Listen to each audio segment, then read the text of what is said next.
नमस्कार, मैं रोहन भेंडे और आप देख रहे हैं सीधी बात सीधे सवालों के साथ। आज बात होगी कोविड पर।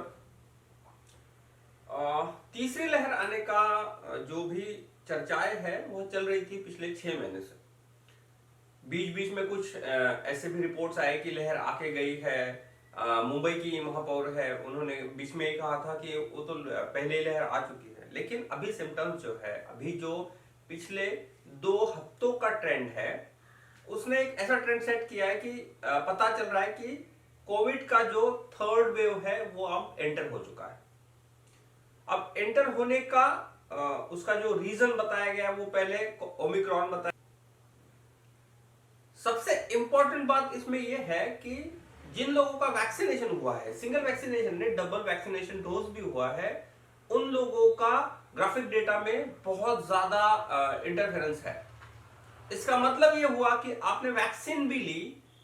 हाँ, इंडिया के बारे में एक हुआ है कि उससे होने वाली डेथ या फिर कैजुअलिटी जो है वो कम है बाकी देशों के अंतराल में, लेकिन इंडिया में भी ओमिक्रॉन से भी डेथ हुई है, डेल्टा से भी डेथ हुई है। और अभी तो पिछले 8 दिनों में जो ट्रेंड चल रहे हैं, वो महाराष्ट्र के हो, दिल्ली के हो या फिर केरला के हो, वो बहुत ही चिंताजनक है। ओमिक्रॉन के बारे में जो भी रिसर्च स्टडी पिछले 8 दिनों में आया है, उसमें एक रिसर्च स्टडी जो अमेरिकन यूनिवर्सिटी ने पब्लिश किया है, उसमें ओमिक्रॉन का ह्यूमन बॉडी पे जो भी इंटरफेरेंस है वो माइल्ड है डेल्टा के मुकाबले। लेकिन अभी इंडिया के कॉन्टेक्स्ट में ये बताया जा रहा है कि डेल्टा और ओमिक्रॉन दोनों के दोनों साथ में चल रहे हैं। तो अभी डॉक्टर्स और जो मेडिकल स्टाफ है उन पर दोबारा वह अटैक होने जा रहा है, हो गया है ऑलरेडी। नायर हॉस्पिटल हो या फिर मुंबई के बड़े हॉस्पिटल्स है, दिल्ली के हॉस्पिटल्स है या फिर केरला के जो बड़े हॉस्पिटल्स है, वहां के 50% डॉक्टर्स पर कोविड का दोबारा अटैक हो गया है, जो सारे फुल्ली वैक्सीनेटेड है। अब इससे ये होगा कि कैजुअलिटीज तो कम होगी, लेकिन आपका जो वर्क फोर्स है वो लिमिटेड हो जाएगा, क्योंकि अगर कोविड होता है तो कोविड के नॉर्म्स के हिसाब से उनको 14 दिन क्वारंटीन होना है। तो एक हॉस्पिटल का आधा स्टाफ अगर क्वारंटीन में चला जाता है और आधा स्टाफ इस जद्दोजहद में होगा कि साइड वाले को या फिर मेरे स्टाफर को, मेरे कलीग को कोविड हो गया तो मेरा क्या, इस मेंटालिटी के हिसाब से वो जो पूरा सर्कमस्टांसेस बनेंगे हॉस्पिटल्स में, बेड्स की जो नंबर्स है उस पर सारे इस पर अभी इफेक्ट होने वाला है। मैं क्यों बात कर रहा हूं? मेरा कॉन्टेक्स्ट कोविड नहीं है, मेरा कॉन्टेक्स्ट पॉलिटिक्स है, क्योंकि इसी बीच 5 राज्यों में चुनाव होने वाले हैं। उत्तर प्रदेश का आप अगर अखबार, कोई भी अखबार, अब महाराष्ट्र का चुनाव उत्तर प्रदेश में होने वाला है, विज्ञापन महाराष्ट्र के मराठी में छपा हुआ है। आप बताइए इसका कॉन्टेक्स्ट क्या होगा? तो मेरी बात ही वही है। मैं ये कह रहा हूं कि एक तरफ जहां पे कोविड की केसेस बढ़ रहे हैं, नंबर्स बढ़ रहे हैं, पूरे तरफ अफरा तफरी मची है। 90,000 से ज्यादा केस एक दिन में हो गए हैं, जहां की 1 महीने पहले ही एक दिन में 200 से 300 केस आती थी। यूके का, यूएस का नंबर्स उठा के देख लीजिए, ऑस्ट्रेलियन कंट्रीज का नंबर्स उठा के देख लीजिए, तो परिस्थिति बहुत भयावह है। चाइना के बारे में ये नंबर्स आपको मिलेंगे नहीं, क्योंकि उनके नंबर्स आए नहीं और वो पब्लिश नहीं कर रहे हैं, या फिर उनके पास उतना कोड सोर्सिंग होगा कि वो विश्व को बताना नहीं चाहते कि वो कहां पे खड़े हैं। लेकिन हमें हमारी चिंता करने की जरूरत है। अब अगर चुनाव होंगे, एक तरफ नेता शाम को कोविड की बैठक ले रहे हैं, अरविंद केजरीवाल के बारे में मैं बताता हूं। केजरीवाल दिन में, शाम में एक मीटिंग कर रहे थे जिसमें वो कोविड को कैसे निपटा जाए इस पर बात कर रहे थे। उसी दिन केजरीवाल दिन भर हजारों लोगों से घिरे हुए बिना मास्क के एक रैली में थे, बिना मास्क के। भाई ये डबल स्टैंडर्ड क्यों आया? अगर आप लोगों को सही में, जो भी देश के पॉलिटिशियंस हैं, वो कोई भी पक्ष के हो, कांग्रेस, बीजेपी, आप कोई भी पक्ष के हो, अगर आप लोगों को सही में लगता है कि देश में जो कोविड की अभी सिचुएशन है उससे निपटने के लिए फिजिकल डिस्टेंसिंग की जरूरत है, कोविड के नॉर्म्स पूरे ये अमल में लाने की जरूरत है, तो आपको पहले प्रैक्टिस करना पड़ेगा। या फिर आप डबल स्टैंडर्ड से लोगों को कहेंगे कि घर में रहिए और आप बड़ी बड़ी चुनावी रैलियां करेंगे, बड़े बड़े भाषणों के मंच से भाषण देंगे और फिर आप चले जाएंगे अपने घर और लोगों को छोड़ देंगे।